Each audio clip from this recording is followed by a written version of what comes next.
Voicemail from the bunker. 3 minutes before the end. Part 1. The message. The static crackled through decades of silence before her voice emerged, calm yet breathless, fighting to hold itself together against the weight of finality. If you're hearing this, it means I failed. Or maybe I succeeded in one small way. I reached you. Whoever you are, you survived. Elira Doss pressed her back against the cold concrete wall of what had once been a diplomatic safe zone beneath Geneva. The irony wasn't lost on her that a place designed for peace had become her tomb. Above her, faint sirens wailed their mechanical lamentations while muffled explosions sent tremors through the reinforced ceiling. Dust particles danced in the harsh emergency lighting, each speck a tiny witness to humanity's final moments. They told us we had 12 minutes, she continued, her voice steady despite the chaos above. That was 10 minutes ago. I'm under what used to be Geneva. This was supposed to be a diplomatic safe zone, but it turned into a concrete tomb instead. She paused, listening to another distant boom. I tried to send this voicemail through an old military beacon, a project we called ChronoInbox. I guess someone believed in messages surviving where people couldn't. The recording device felt heavy in her trembling hands, its red light pulsing like a mechanical heartbeat. She had salvaged it from the communications center before the blast doors sealed permanently. Around her, the bunker stretched into darkness, filled with abandoned desks, scattered papers, and the dreams of diplomats who had believed words could stop wars. You are the reason I recorded this, Elira said, her voice softening with sudden intimacy. Not for history books, not for guilt, for you, so you don't feel alone in the silence that's coming. She closed her eyes, imagining the unknown listener somewhere in an uncertain future. I was once like you, curious, scared, waiting for the world to make sense again. It never did. The truth spilled from her like water from a broken dam. The world doesn't break all at once. It fractures slowly. Ecosystems collapse, borders dissolve. Truth becomes negotiable. Then one day, someone presses a button, and no one has time to argue anymore. Another explosion, closer this time. The lights flickered, and somewhere in the distance, she heard the groaning of metal under impossible stress. Time was running out, but she pressed on, driven by a desperate need to reach across the void of years. This message will reach someone. It has to, because someone has to remember that we tried to stop it, and someone has to do better next time. Her voice cracked slightly, betraying the fear she had worked so hard to suppress. There's a boy out there, or a girl, a mind, a heart. Someone who still believes that this planet isn't just a graveyard. If it's you, then listen. Build again, but build slowly. And love loudly. It's what we forgot how to do. The final tremor shook loose a cascade of debris from above. Elira looked up at the ceiling, knowing that beyond layers of concrete and steel, the world she had known was ending in fire and ash. This is Elira Doss signing off, 3 minutes before the end of the world. She pressed the transmission button with steady fingers, sending her words into the electronic ether, hoping they would find their way through time to someone who needed to hear them. Part 2. The Discovery. 24 years later, in the year 2103, a scavenger drone's metal claws scraped against something unusual beneath 30 meters of ash and rusted steel. The automated scanner marked the object as unsalvageable, but 16-year-old Marek had never been one to trust machines over curiosity. His soft voice carried the particular crack that comes with adolescence and too much solitude. The tape came from a scavenger drone. It found it beneath 30 meters of ash and rusted steel. The surface scanner marked it unsalvageable, but I played it anyway. He paused, his fingers tracing the edges of the recovered device. I shouldn't have. Now I can't unhear her.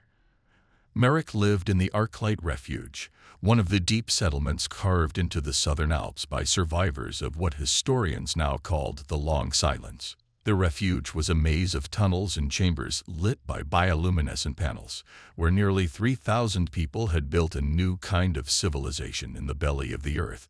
He had been born there, raised there, and had never seen natural sunlight, only the artificial glow that painted everything in shades of blue and green. Her name was Elira Doss, he continued, speaking to his personal log as he often did when the loneliness became too much.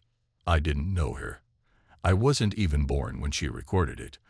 But her voice, I've heard it in my sleep every night since.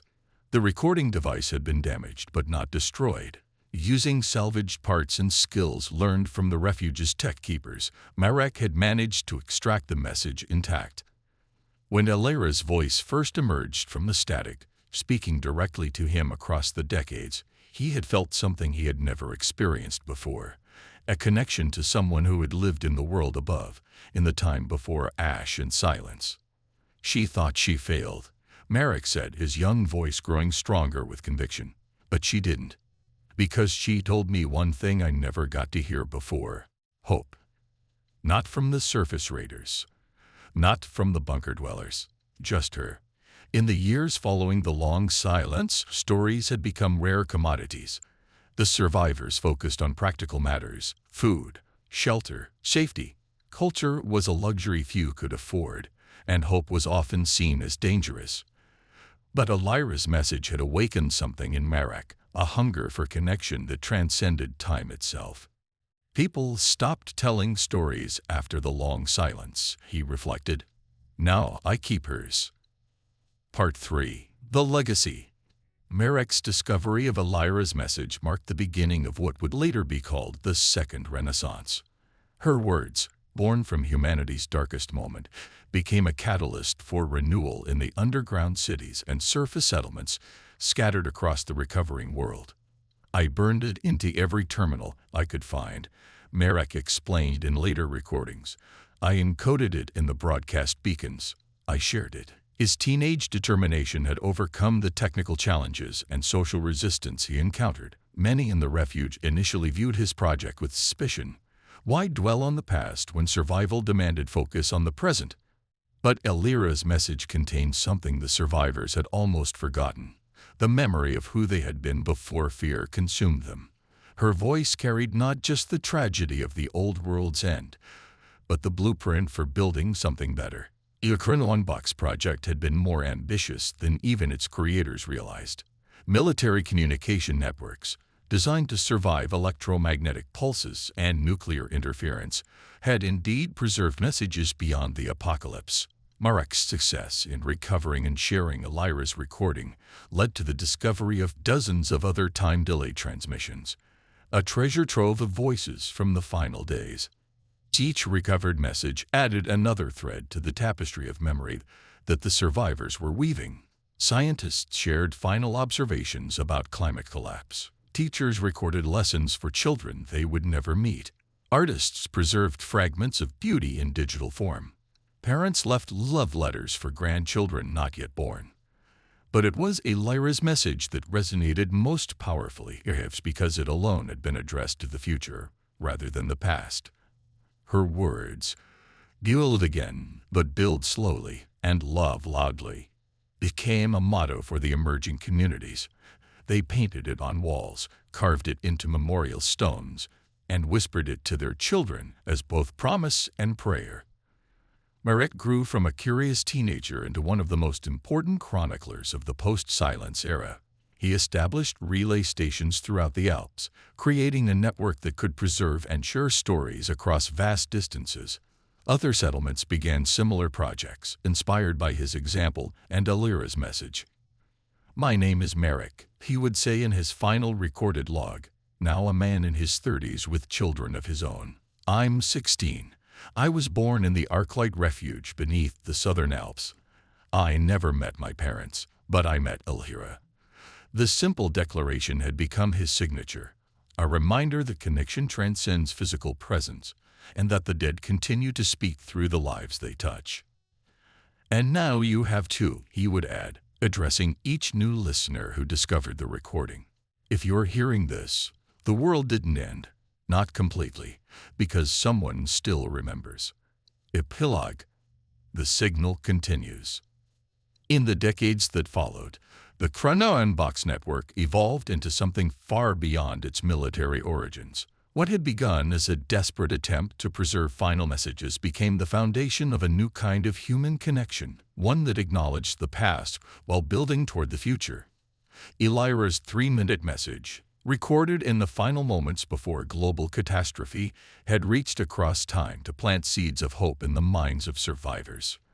Her failure to prevent the end of the old world had become success in nurturing the beginning of the new one. Elira's 3-minute message, recorded in the final moments before global catastrophe, had reached across time to plant seeds of hope in the minds of survivors.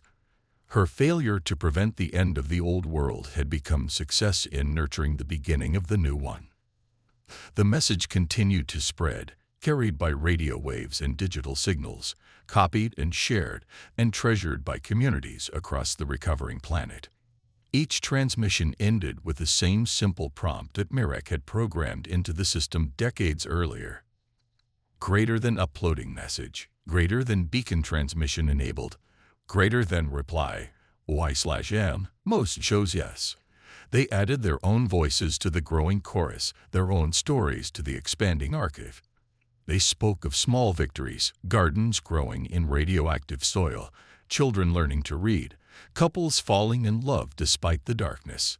They spoke of hope found in unexpected places and beauty discovered among ruins. And sometimes, in the quiet moments between transmissions, listeners could almost hear Elira's voice again, carrying across the years with its message of resilience and renewal. That even in humanity's darkest hour, someone had chosen to reach toward the future with words of encouragement rather than despair. The ChronoInbox project had proven that messages could indeed survive where people could not, but more importantly, it had shown that hope could survive where worlds could not. In the end, Elira Das had not failed at all. She had simply planted a seed that took 24 years to sprout, tended by a lonely teenager who understood that the greatest act of rebellion against extinction is the decision to remember, to share, and to believe that tomorrow can be better than today. The signal continues, carrying voices across time, reminding each new generation that they are not alone in the silence, and that someone, somewhere, is always listening. ChronoInbox message number 4, delivered, preserved, eternal.